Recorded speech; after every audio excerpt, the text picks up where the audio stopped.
terinfiltrasi oleh gerakan intoleransi. Hampir di semua kota sekarang. Kita lihat bagaimana peristiwa Palestina kemarin, terlihat bahkan orang melupakan yang namanya Hari Kebangkitan Nasional Indonesia tanggal 20 Mei. Di Jakarta seorang gubernur Anies Baswedan malah menghias ibu kota dengan warna-warni lampu bendera Palestina, tetapi tidak satupun terlihat merah putih. Nah, inilah hal-hal yang banyak terjadi. Nah, di sini saya... Sebelum melanjutkan, kami beritahukan kepada Anda, konten ini berisi narasi atau informasi dari berbagai sumber yang sedang banyak diperbincangkan di media sosial yang bisa Anda perdebatkan. Reaksi Nusantara memberikan peluang untuk Anda mengkomentari sesuai tema video yang kami sajikan. Komentar Anda akan kami alokasikan sebagai masukan dan bahan pertimbangan sekaligus untuk menguji validitas sesuai data dan fakta yang sebenarnya. Simak video ini sampai selesai sebelum Anda berkomentar supaya tidak gagal faham. Komentar Anda akan sangat bermanfaat dan efektif mengedukasi untuk membedakan antara berita hoaks dengan fakta yang sebenarnya. Bagikan link reaksi Nusantara ke media sosial lainnya supaya mereka juga bisa berbagi informasi bersama kita semua. Yang perlu diperhatikan, reaksi channel tidak melayani komentar Anda yang belum subscribe. Terima kasih dan salam damai untuk Indonesia bersama reaksi Nusantara. Kami memberi, dan Andalah yang menilai. Kalau luar biasa Bang Gita. Senang sekali bisa menyapa Amerika. Selamat siang Amerika. Terima kasih sudah diundang ikut di sini. Luar biasa. Ya, harusnya ada di channel YouTube Paulus Sang biasa, Joseph Paulus Sang. Jadi kita live viewernya biasanya sampai 8.000 ya. Cuman ini ya kita biasanya kalau di kios cuma 4.000 saja. Karena yang Joseph Paulus Sang sedang disemprit sama Menkominfo. Gara-gara kita cerita Israel terus, semua YouTube kita yang Israel malah di take down semua sama Menkominfo. Ada 3 tuh di take down itu sama Menkominfo. Gara-gara kita cerita Israel lah, kita bukan membela Israel sebenarnya Bang, tetapi kita sedang memberikan pemberitaan yang seimbang supaya Indonesia ini ngapain bela-bela Palestina, negara masih kere, kita sendiri orang-orang Indonesia masih kere kirim duit 40 miliar, 30 miliar, padahal tetangga depan rumah masih nggak makan. Nah kan bingung kan Bang. Namun hari ini kita nggak cerita Israel Bang, kita lagi cerita PGI Bang, karena kita tertarik dengan cuitan Abang di Twitter tentang tentang PGI. Kita juga terus terang kita di sini juga gregetan Bang. Hanya kan kita bukan praktisi, kita kan bukan praktisi politik yang ada nun jauh di atas sana. Nah ini kemarin tiba-tiba Pak Matias Tama bilang, oke, kita hadirkan Pak Ferdinand saja. Wah, lu kenal gak? Weh, jangan khawatir itu orang kita. Dia bilang, oke, sikat saya bungkus. Nah, kebetulan kan Abang juga ada di ring itu ya, di daerah-daerah sana nggak jauh-jauh. Ini kan gara-gara kaitannya pertama dengan KPK Bang. Nah ini masalah dengan KPK, sebenarnya kita sudah lama kita udah bahas masalah tes wawasan kebangsaan ini. Kita sudah ngerti ini pasti targetnya si Anu ya kan. Nah benar, tapi kan ya namanya kita mau fair kan, mau yang Kristen mau yang Islam nggak udah dibabat semua, pokoknya nggak lulus tes ya dibabat toh Bang. Nah hanya hari ini kita ini ada banyak rakyat jelata di sini Bang. Kita mau rakyat jelata ini melengking melenguh dengan sejuta toa Bang. Dan kebetulan kita ada narasumbernya yang cocok lah ini Bang Ferdinand Hutahayan. Oke. Mungkin Abang boleh cerita dikit Bang. Boleh cerita dikit asal usulnya nge-tweet PGI kerasukan setan. Kalau saya mas setuju Bang, 1.000.000% saya aminkan. Kalau perlu Abang saya angkat jadi Nabi ke-27 Bang. Setuju. Setuju semua tuh. Sumber setuju semua tuh Bang. Ini Bang jadi utaya dijadikan Nabi ke-27 kan. Saya masih suka berdosa soalnya belum bisa jadi Nabi. Wah nggak ada Nabi nggak berdosa Bang. Yang penting kalau mau bikin dosa turun ayat dulu biar jangan bikin dosa gitu. Yang penting jangan sampai cabut. Jadi kalau mau bikin dosa, mau pergi ke Alexis, turun ayat dulu Bang. Yang dihalalkan jangan diharamkan. Hajar gitu Bang. Oh lala bebe. Luar biasa. Oke Bang, Bang boleh cerita dikit nggak Bang? Asal usulnya kok bisa turun ayat PGI kerasukan setan ini macam mana? Iya, baik. Terima kasih. Selamat salam bagi seluruh sahabat-sahabat yang ada di channel ini malam ini.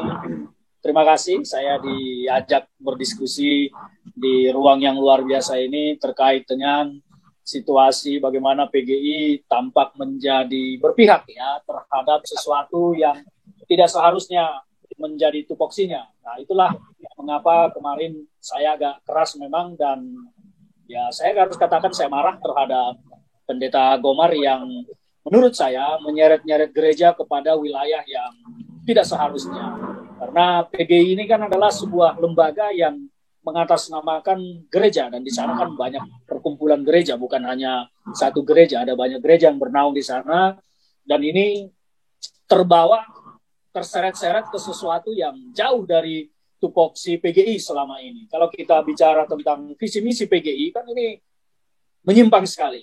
Nah, pertanyaannya ada apa? Mengapa PGI tiba-tiba mengurusi sesuatu yang sifatnya duniawi, padahal PGI ini kan harusnya mengurusi sesuatu yang sifatnya gerejawi dan non-duniawi. Karena yang terjadi sekarang ini kan adalah pergumulan tentang duniawi ya. Ada sekelompok orang yang mempertahankan dan sangat berhasrat untuk mempertahankan jabatannya, ya ini kan duniawi ya. Tetapi PGI secara lembaga mau menjadi subordinat atau bahkan menjadi pion dari sekelompok orang yang mana selama ini juga di sini keras kita melawan tentang intoleransi. Orang-orang ini adalah orang-orang yang kita tahu dan kita identifikasi sebagai pihak-pihak yang memang termasuk ya, karena ada beberapa lah, tidak semua yang kita identifikasi memang yang tergabung di dalam kelompok-kelompok intoleran yang kita sebut selama ini di sini, yang menolak perbedaan. Karena apa? Kita mengetahui pergerakannya, arahnya condong kemana, yaitu kepada pendukungan kelompok-kelompok khilafah lah, yang tentu ini anti toleransi, yang mana salah satu bagian dari wawasan kebangsaan itu adalah menerima perbedaan. Nah, ini yang membuat saya melihat ini PGI, kenapa? Kalau tidak kerasukan setan, tidak mungkin seperti ini. Makanya saya mencuit dengan bahasa PGI kerasukan setan, karena saya menganggap ini adalah perbuatan yang tidak seharusnya dilakukan kalau memang pendeta kita, Pak Gomar ini tetap di dalam sebuah visi dan misi PGI, yaitu menjalankan perjuangan terhadap gereja-gereja. Saya melihat bahwa ada banyak peristiwa di negeri kita ya, yang terkait dengan intoleransi dan penindasan lah. Ada bom diledakkan di gereja, ada 4 orang jemaat di Poso dipenggal kepalanya secara kejam, dan ada banyak gereja yang dirubuhkan, ada banyak gereja yang sulit berdiri, izinnya tidak dapat. Tetapi saya tidak pernah mendengar yang namanya Pendeta Gomar ini bicara tentang ini. Misalnya memperjuangkan adanya kesulitan-kesulitan izin. Kita tahu di Indonesia ini luar biasa sulitnya mendirikan rumah ibadah, kalau itu sudah rumah ibadah yang kaum minoritas, bukan hanya Kristen. Minoritas lain juga demikian. Nah, tetapi Pendeta Gomar tidak pernah menyampaikan satupun, bahkan yang paling terakhir itu di mana di Poso dipenggal lehernya secara kejam oleh teroris Smith. Pendeta Gomar tidak berbicara tentang ini. Nah, kenapa kok tiba-tiba beliau ini ikut-ikutan dan berbicara tentang Novel Baswedan dan kawan-kawan? Ya, ini yang sangat kita sayangkan, dan saya sendiri sangat geram karena orang ini adalah salah satu kelompok yang menjadi lawan kita di sini untuk memperjuangkan toleransi. Saya banyak bicara tentang toleransi dan bahkan mencoba menginisiasi mendirikan lembaga yang akan mengangkat budaya-budaya Nusantara untuk melawan Arabisasi. Ini Arabisasi di negeri kita luar biasa, kencangnya beredar, mereka menghina-hina budaya leluhur kita, bahkan seperti Rizik Sihab di Jawa Barat menistakan yang namanya salam budaya, sampurasun menjadi campur racun ya. Nah, ini kan adalah penistaan terhadap budaya-budaya leluhur bangsa ini, dan mereka sambil menebarkan budaya Arabisasi. Nah, ini yang menurut saya sebuah upaya-upaya bentuk penjajahan baru. Jadi kalau Bung Karno dulu berkata bahwa perjuangan kita akan lebih sulit sekarang karena akan melawan bangsa sendiri, ya karena memang mereka sudah bangsa kita. Mereka menjadi warga negara Indonesia. Inilah yang saya tangkap dari pidato Bung Karno, dan kita sekarang berhadapan dengan kelompok ini cukup keras. Kalau kita melihat dari tahun ke tahun perkembangan dan pertumbuhan pihak-pihak intoleran ini kan luar biasa pesatnya. Karena apa? Mereka memang konsisten, bergeraknya cepat, mereka punya jaringan yang cukup kuat dan luas, dan akhirnya hampir semua kota sekarang terinfiltrasi oleh gerakan intoleransi. Hampir di semua kota sekarang. Kita lihat bagaimana peristiwa Palestina kemarin terlihat bahkan orang melupakan yang namanya Hari Kebangkitan Nasional Indonesia tanggal 20 Mei. Di Jakarta seorang gubernur Anies Baswedan malah menghias ibu kota dengan warna-warni lampu bendera Palestina, tetapi tidak satu pun terlihat merah putih. Nah, inilah hal-hal yang banyak terjadi. Nah, di sini saya melihat PGI tidak pernah ikut bersuara terhadap apa yang dialami oleh minoritas, terutama khususnya yang dialami oleh gereja-gereja kita di Indonesia. Kita ini tertindas secara iman, tertindas secara sosial, tertindas secara politik. Karena apa? Sedikit-sedikit kita ini kalau sudah dikafirkan, diancam, semuanya pada ketakutan. Takut dibawa bermasalah menjadi masalah hukum. Karena kalau kita ini sudah dilaporkan ke aparat penegak hukum soal penistaan agama, ujung-ujungnya kan pasti akan terproses semua. Karena kalau tidak diproses akan terjadilah demo-demo berjilid-jilid seperti yang sudah-sudah lalu. Nah, ini yang membuat saya melihat ada ketidakadilan yang terjadi, maka saya tergerak untuk menentang dan melawan hal-hal yang seperti ini. Nah, ketika Pendeta Gomar terlibat di dalam membela orang-orang yang terlibat di dalam penindasan terhadap Kristen lah saya sebut ya, salah satunya ya nama-nama yang ada di sana. Saya juga melihat bagaimana Novel Baswedan kedekatannya dengan kelompok-kelompok yang intoleran. Kenapa seorang pendeta yang seharusnya membela yang tertindas, tetapi justru ikut-ikutan membela orang-orang yang menindas. Nah, ini saya lihat kalau tidak kerasukan, tidak mungkin ini terjadi. Nah, apa yang membuat mereka seperti itu? Ya, akhirnya saya dengan kesal dan nada emosi menyatakan ini PGI kerasukan setan, karena hanya setan yang mampu membuat itu. Meskipun setan tidak mau bicara dengan saya, mungkin kalau setannya mau bicara mengatakan, bos jangan salahkan saya, bukan saya, bisa saja begitu.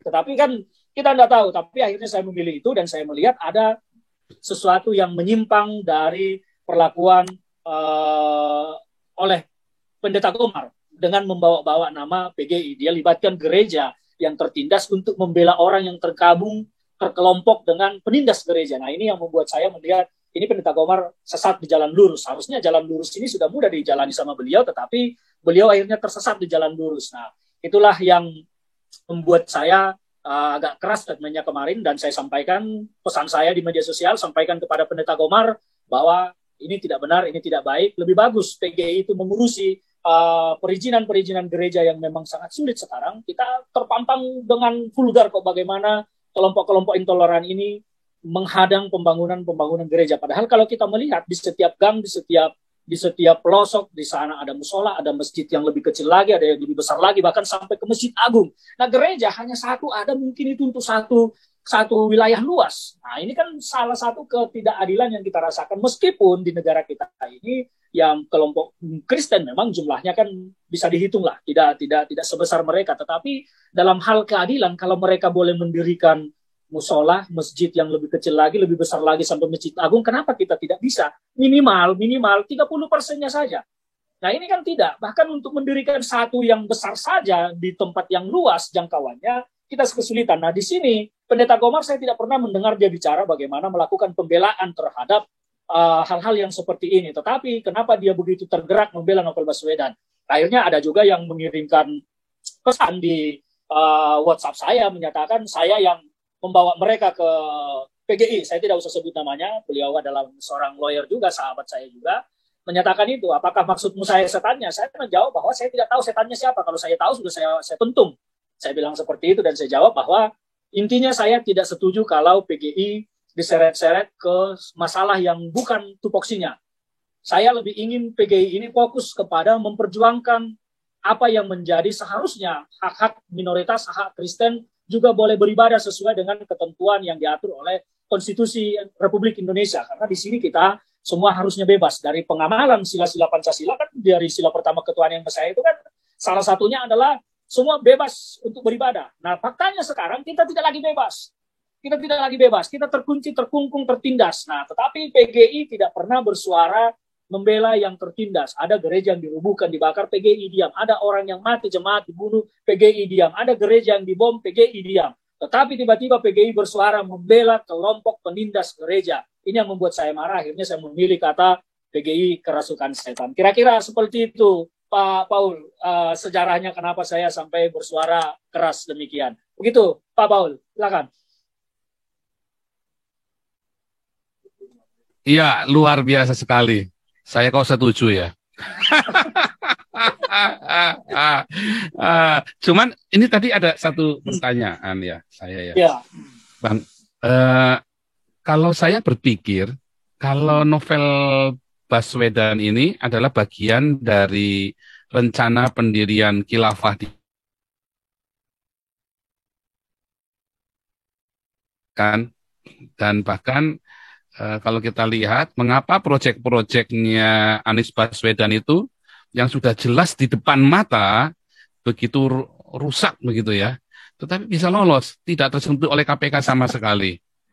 Nah, apakah ini menjadi bagian dari proyek khilafah itu, termasuk dengan beberapa timnya? Mungkin nanti beberapa rakyat jelata akan lebih vulgar bicaranya, ya, karena abang kan yang ada di dekat-dekat di sono kan, dan kita juga pengen tahu sih sebenarnya apa yang di dalam hati para pemimpin ini, apa yang menjadi niatan teman-teman ini. Karena nampaknya di Jakarta ini Pak Jokowi sendiri seperti melemah ya menghadapi khilafah ini. Kemarin begitu garang, saya gigit. Sekarang kayaknya diturutin semua. Nah ini ya, saya khawatir. Pertanyaan pertama itu. Pertanyaan kedua, cukup tendensius. Apakah PGI ini memang sudah dibeli oleh para pengusung khilafah ini? Karena kalau kita lihat sejarahnya Bizantin itu runtuh oleh Utsmaniyah, itu dibeli loh pendeta-pendetanya, ya kan? Dan itu selalu terjadi demikian, selalu ada Yudas. Dan saya sangat yakin sekali, tiba-tiba waktu kemarin PGI duduk sama Komnas HAM, bicara masalah GKI Yasmin, mereka speechless loh. Ya, retorika saja. Beda waktu si pendetanya GKI Yasminnya sama LBH-nya itu ngotot begitu, GKI Yasmin, ya, saya pikir, waduh, orang begini mah gue lempar pakai panci nih begini nih. Nah, apa yang menyebabkan PGI itu begitu lemah, tapi begitu cerita KPK, woi, gaharnya kayak mau ngusir Westerling aja tuh. Nah, oke, mungkin gitu dulu Bang. Nanti sebelum kita ya, kepada rakyat jelata Bang. ya. Jadi begini ya, kalau terkait dengan posisi Pak Jokowi, kita harus memaklumi juga posisi beliau ini, meskipun seorang presiden, pemimpin negara, kepala negara sekaligus kepala pemerintahan, tetapi secara politik karena beliau ini berdiri di atas banyak kaki yang membuat dia bisa tegak berdiri. Artinya apa? Dengan demikian bahwa bargaining position beliau ini tidak bisa kita harapkan akan sangat kuat. Meskipun niatnya beliau ingin melakukan sesuatu yang lebih baik, tetapi di bawah belum tentu bisa jalan karena tadi dia berdiri di banyak kaki. Nah, kaki ini kita tidak tahu arahnya kemana, dan banyak ini yang terpecah-pecah karena semua kakinya adalah kaki politik.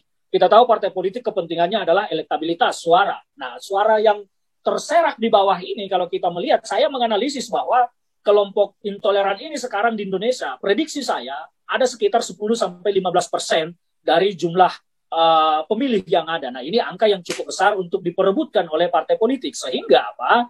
Partai politik ini pun tidak banyak yang berani bersuara keras terhadap kelompok-kelompok intoleran. Kita bisa lihat semua partai mana saja yang pernah bersuara keras terhadap intoleransi.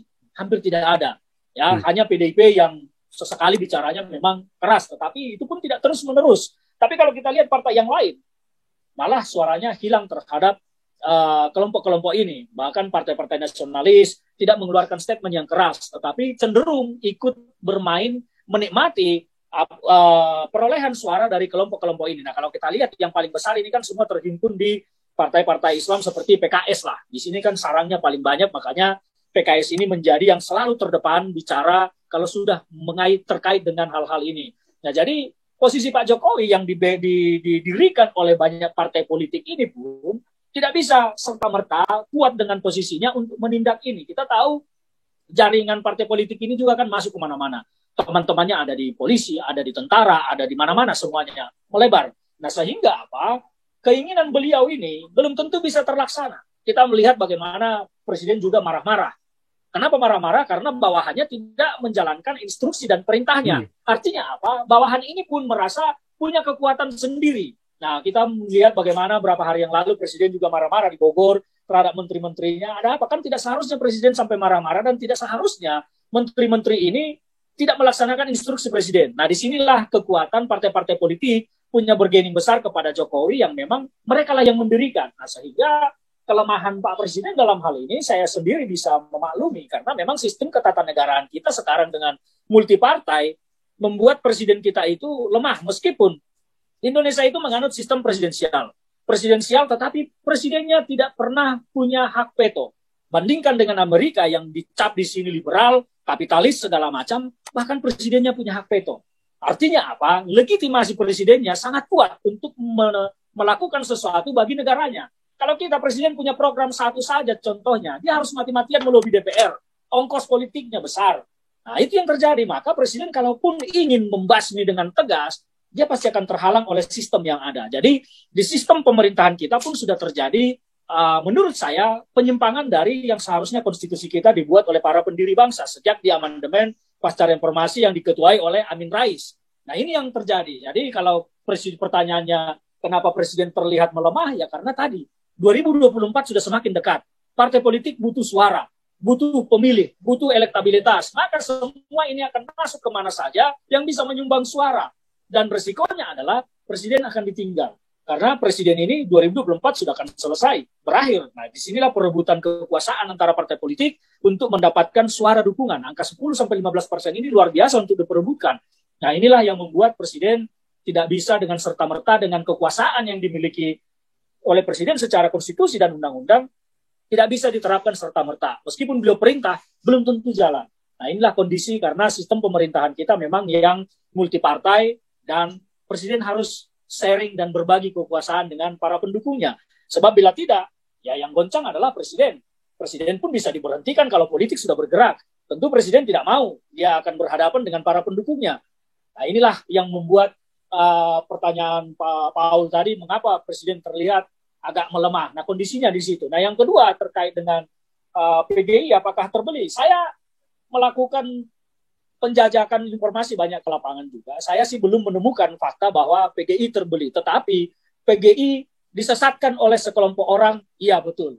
Dan pimpinan PGI, Pak Pendeta Gomar, saya melihat tidak berupaya mencari informasi sebelum mengeluarkan statement. Beliau hanya mendengar sepihak dari kelompok yang datang, pembenci kafir ini yang kemudian datang kepada kafir, ya, dia hanya mendengar sepihak dari mereka, kemudian mengeluarkan statement. Harusnya Pendeta Gomar mencari informasi ke tempat lain sebelum memberikan statement. Apakah betul yang disampaikan oleh orang-orang yang datang ke dia, Novel Baswedan CS yang datang menyampaikan terjadi pelemahan KPK, bla bla bla segala macam. Pertanyaan saya, kalau saya ditanya oleh Pak Gomar, sebetulnya saya akan bertanya, apa indikator pelemahan KPK? Apakah dengan mereka diberhentikan itu adalah pelemahan?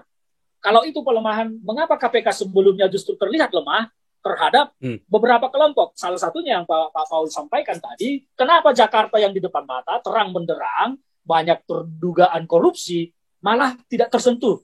Nah, disinilah pertanyaan yang harusnya dijawab oleh Pendeta Gomar, tetapi beliau tidak berupaya mencari kebenaran informasi yang disampaikan oleh Novel Baswedan dan kawan-kawan kepada dirinya. Ketika Novel menyampaikan bahwa ini adalah bagian pelemahan KPK, kami adalah paling berintegritas, siapa yang bisa membela dan memuji dirinya kecuali setan? Malaikat-malaikat dan nabi pun tidak pernah memuji dirinya. Ini kok ada orang memuji dirinya paling berintegritas, paling baik, paling ini, paling itu, paling suci, paling mulia. Ini hanya setan yang bisa melakukan. Nah, Pendeta Gomar menerima informasi-informasi ini ditelan bulat-bulat, tanpa difilter, tanpa mencoba mencari pembanding informasi, opini ke tempat lain, dan dia langsung berstatement menyatakan PGI menolak pelemahan KPK. Pertanyaan saya kepada Pendeta Gomar, apa indikatornya KPK dilemahkan dengan tidak lolosnya wawasan kebangsaan Novel Baswedan dan kawan-kawan? Tidak bisa itu dijadikan sebagai indikator pelemahan KPK. KPK justru terlihat lemah ketika Novel Baswedan tidak masuk-masuk mengusut APBD DKI Jakarta. Anggaran Formula E triliunan rupiah hilang. Audit BPK sudah menyatakan bahwa uang fee Formula E yang disetorkan tidak bisa ditarik kembali. Artinya hangus. Nah, kalau uang sudah hangus, ini kan nalar pendek saja harusnya berpikir dan memahami bahwa ini kerugian negara. Kalau sudah uang hilang, tidak kembali, negara telah dirugikan. Nah, masa atas kerugian negara tidak ada yang bertanggung jawab dan merasa bahwa itu tidak korupsi? Ini kan aneh. Nah, disitulah justru KPK lemah. Makanya kalau Pendeta Gomar mau mencari informasi ke tempat lain sebelum berstatement, dia tidak akan mau disesatkan dan tidak akan tersesat. Tetapi karena informasi yang diberikan oleh kelompok yang memuji dirinya tadi sebagai orang baik, orang suci, orang mulia, orang bersih, orang berintegritas, akhirnya dia sesat di jalan lurus, padahal jalan ini kan lurus. Tinggal tanya, telepon aja Ferdinand, Bang Ferdinand, ini benar nggak begini? Saya akan sampaikan, sama seperti ini. Pertanyaan paling mendasar, apa indikatornya KPK dilemahkan oleh dengan tidak lulusnya mereka? Memangnya KPK ini selama ini sudah kuat? Tidak. Kalau kuat, kenapa PBD yang terang benderang di Jakarta tidak diusut? Nah, itulah kira-kira ke situ. Jadi, kalau tentang apakah terbeli, saya belum menemukan fakta dan informasi bahwa mereka terbeli. Tetapi memang mudah disesatkan dan tersesat dengan mudah. Karena apa? Mereka didatangi oleh orang-orang yang memproklamirkan diri sebagai orang suci, orang mulia. Itu yang saya bilang, kerasukan setan. Karena hanya setan yang mau memuji diri, bos. Kalau kita ini orang-orang berdosa, mana berani kita memuji diri? Nabi aja nggak pernah ada yang memuji dirinya sebagai orang suci. Yesus aja nggak pernah memuji dirinya sebagai orang baik. Ya kan? Tapi ini kok ada manusia, ya hanya bermodal jenggot, datang memuji diri. Nah, inilah yang saya bilang, oh ini kalau bukan setan tidak mungkin terjadi. Tetapi ya itu jawabannya bahwa PGI menurut saya pendeta-pendetanya belum tidak terbeli karena saya juga belum menemukan fakta tentang itu. Tetapi mereka dengan mudahnya disesatkan oleh orang-orang yang mengaku sebagai orang suci. Nah, yang berikut adalah mengapa PGI tampak terlihat lemah dengan isu-isu yang lain, tetapi dengan isu-isu yang harusnya menerpa gereja kita dibela, PGI diam. Nah, ini juga menjadi pertanyaan besar kita, kenapa kok terhadap isu KPK ini PGI sangat keras sekali, bahkan seperti seolah-olah sudah mau mengajak presiden perang. Tetapi terhadap penindasan yang dialami oleh gereja-gereja kita dan jemaat-jemaat kita di banyak daerah, PGI diam. Ini ada apa sebetulnya PGI ini? Apakah memang mereka masuk zona aman untuk menikmati sesuatu? Saya juga tidak tahu. Seperti yang disampaikan, saya belum pernah menemukan fakta dan data atau informasi bahwa ada PGI-PGI kita, pendeta-pendeta kita yang terbeli di sana. Tetapi mungkin saja kalau ular piton, kalau sudah kekenyangan makan, dia tidur. Tapi ular piton akan merasa terganggu ketika ada juga yang memberikannya meskipun kekenyangan. Kalau ada yang menyodorkan kambing guling ke dia, dia tetap akan bangun dan memakannya kembali. Nah, saya tidak tahu apakah seperti ini yang terjadi. Tapi mudah-mudahanlah dengan apa yang menjadi kritik masyarakat, di sini pun di Indonesia ini kritiknya luar biasa deras terhadap PGI ya, atas peristiwa yang terjadi. Mudah-mudahan itu bisa menyadarkan PGI kita dan kembali ke jalan lurus. Karena jalan lurus ini sebetulnya sudah mudah untuk dijalani kalau mereka konsisten dengan visi misi berdirinya PGI. Jangan mau terbelok-belok mengurusi kepentingan duniawi dan meninggalkan hal-hal yang harusnya mengurusi yang bersifat gerejawi. Kira-kira begitu Pak Paul. Iya, luar biasa speechless saya mau kejar tapi mungkin lebih baik rakyat jelata yang mengejar aja nih pertanyaannya nih. Kalau nanti saya dominan semua nggak asik juga. Cuma saya mau komentar. Kemarin saya datang ke PGI ngaku-ngaku nabi, dibilang orang nggak jelas. Ini nggak benar ini PGI berarti ini. Kenapa sama nabi tak berjenggot nggak diakuin, tapi ada orang berjenggot ngaku orang suci diakui ya. Ini saya agak bingung juga nih. Oke, kita biarkan rakyat jelata melengging dulu, Bang. Terima kasih Anda telah meluangkan waktu untuk memberi masukan kepada kami, dan semoga komentar Anda bisa bermanfaat untuk edukasi generasi penerus bangsa ini, terutama bagi diri kita sendiri dan untuk mereka yang mau berpikir dengan akal sehat. Karena dengan akal sehatlah kita bisa bedakan mana yang terbaik untuk orang lain, saudara, keluarga dan terutama untuk diri kita sendiri. Semoga hari-hari Anda selalu dirahmati Tuhan Yang Maha Esa.